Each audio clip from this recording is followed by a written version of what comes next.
So your base malt, which will be your two-row, is actually going to be 40 to 60% of what's called the mill. And so basically the process and how it works is you'll take your mill and you have the sheathing on the wheat or the grain. So you'll go through and you'll actually mill it and crush it up, and by doing so you're actually able to pretty much go through and take the starches when you actually go through and do the mash. And so the mash is something that's pretty delicate.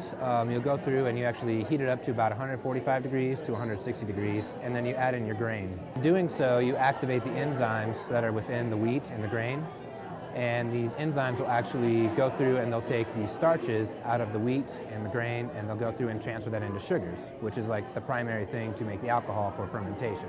From the mash, you'll actually will go out and you'll do lautering, which is basically transferring what is now known as the wort or sugar water down through a pipe. And so you'll actually will flush water in when you have that low level, and this is called sparging.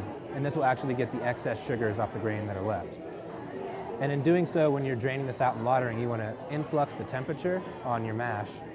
And in doing so, you kind of heat that up, which goes into the next process, which is called the boil. So the boil is the process of your hopping. You have to cool down the beer or the wort to pretty much usually 70 to 75 degrees. And so then you get down to fermentation.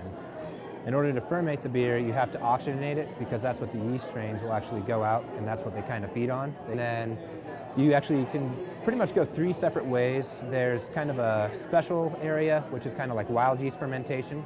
Then you have bottom fermenting and top fermenting. That's pretty much it, depending on what you're brewing.